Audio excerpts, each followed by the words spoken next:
consent to vitiate the quorum call. Without objection. Thank you.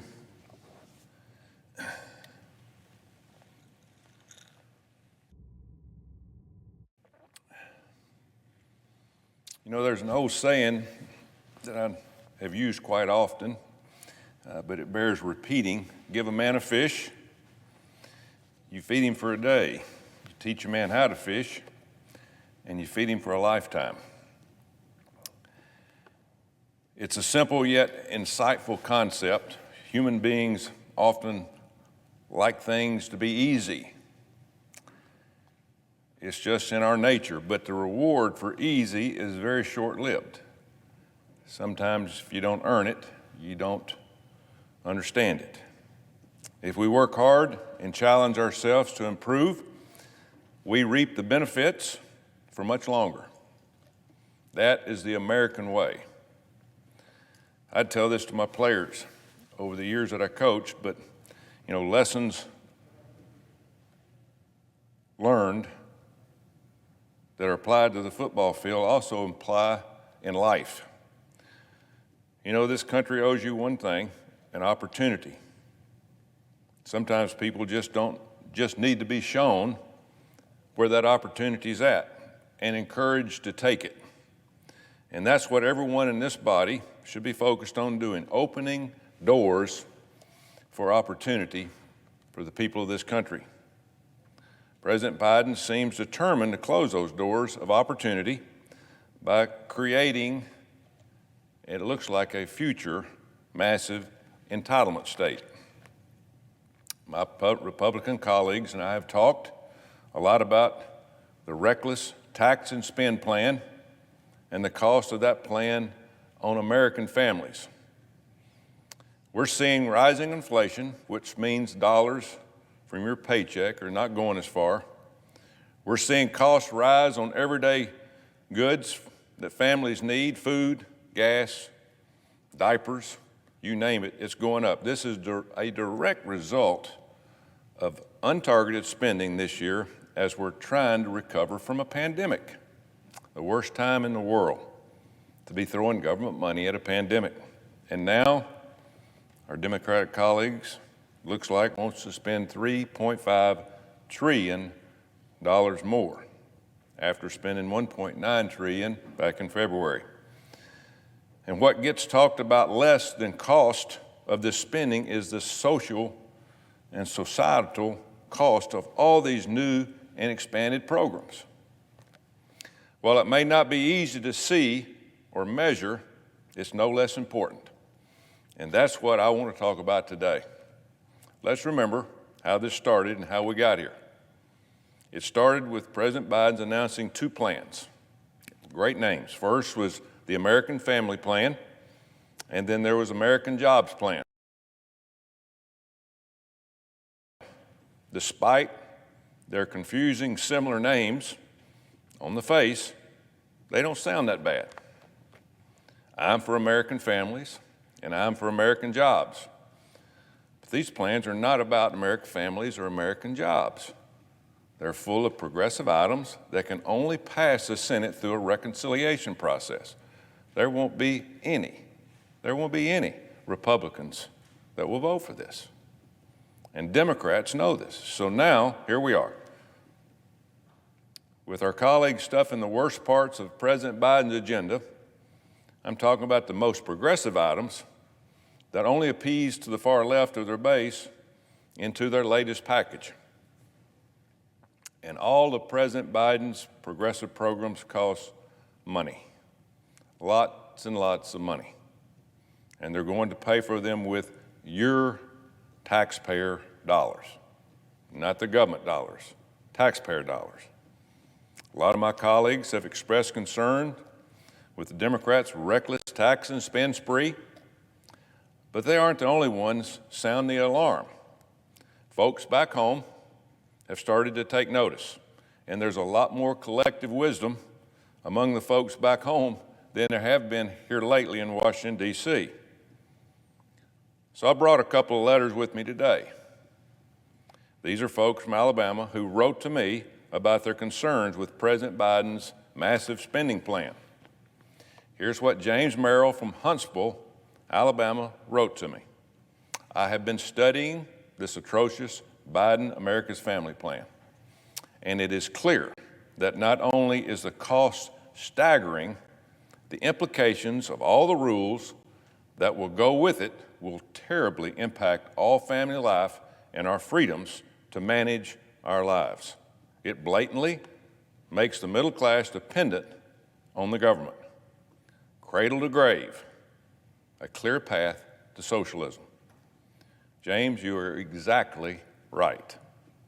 And Rosa Hill in Birmingham, Alabama, had this to say: I have just listened to President Biden, and the ideas are ridiculous.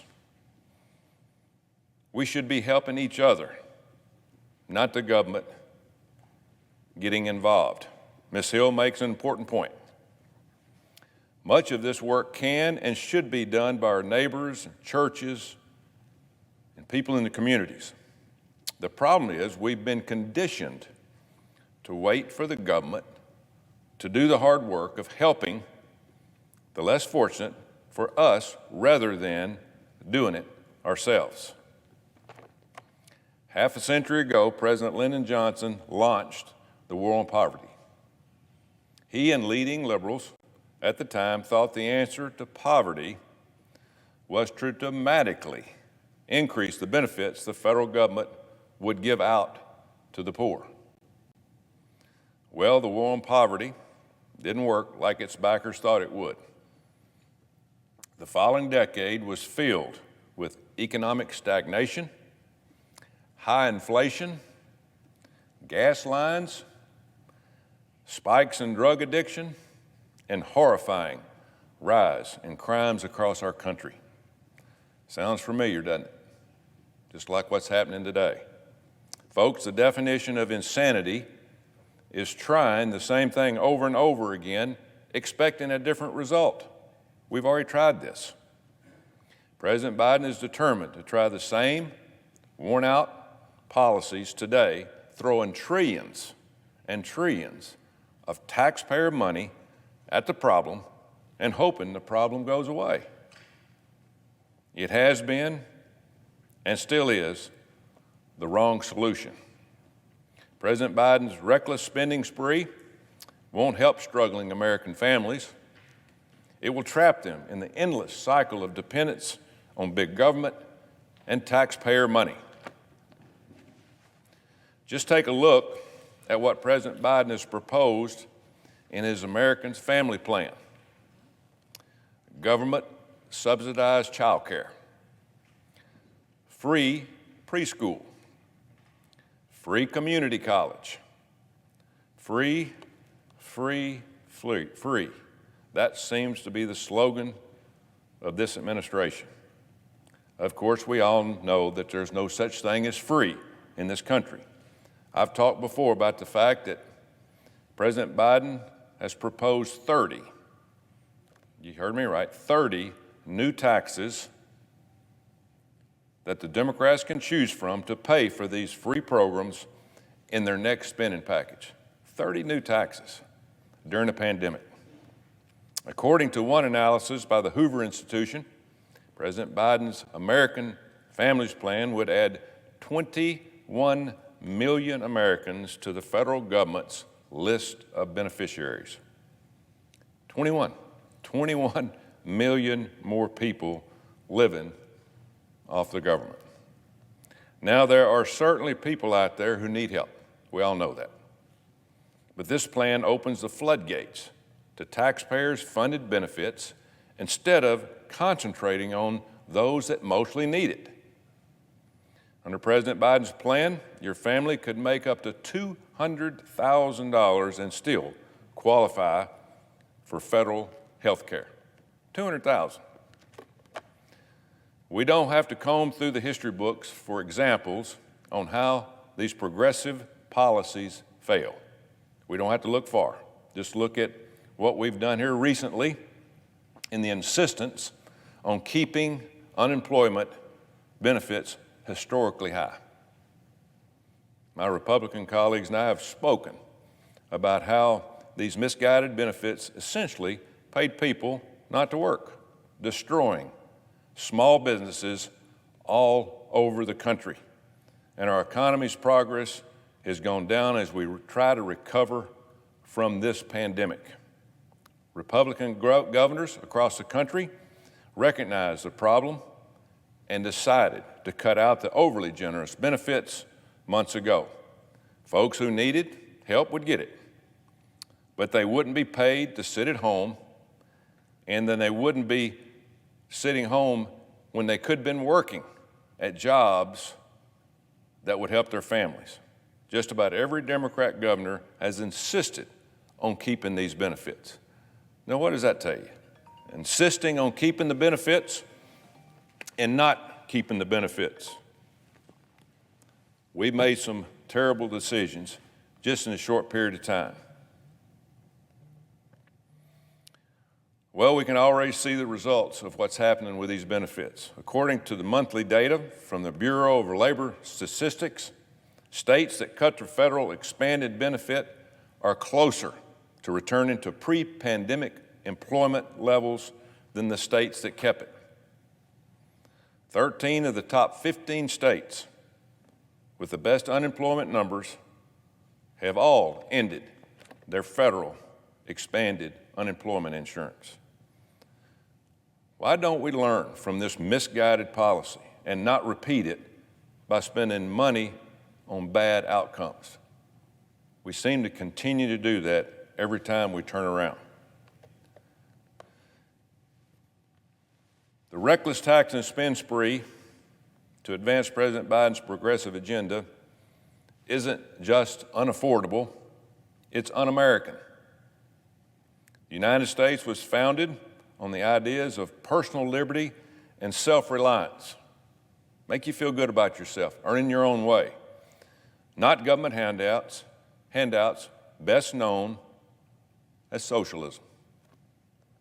Since our founding, people have flocked to the United States because of the opportunity it gives citizens to succeed, not because of cushy government handouts, because our society valued and values hard work, grit, and determination more than the countries most of these folks have left behind. Again, this country owes you one thing, and that's an opportunity to succeed through education and hard work. Democrats want you to believe that you can only succeed with government's help. Republicans believe in self-reliance, that you have within you God-given skills and potential to work hard and succeed. You have that. That's what this country gives you, which is why President Biden's reckless spending spree and expansion of government programs is so disappointing. The President and Democrats think success is measured by how much taxpayer money the government can spend. But real success is measured by how many people no longer need the help in the first place. Our efforts need to empower people to be free to live and work to build a better life for themselves and their families. The most successful anti-poverty program should eventually put itself out of business. So I say enough. Enough of continuously growing the federal government. Enough of the reckless taxpayer-funded spending sprees. Enough of trapping people in a cycle of dependence. Because a culture of dependency is a culture in decline.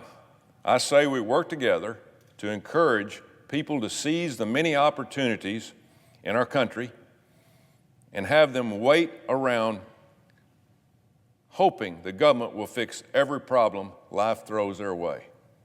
We can't do that. It's long past time we get back to teaching folks to fish.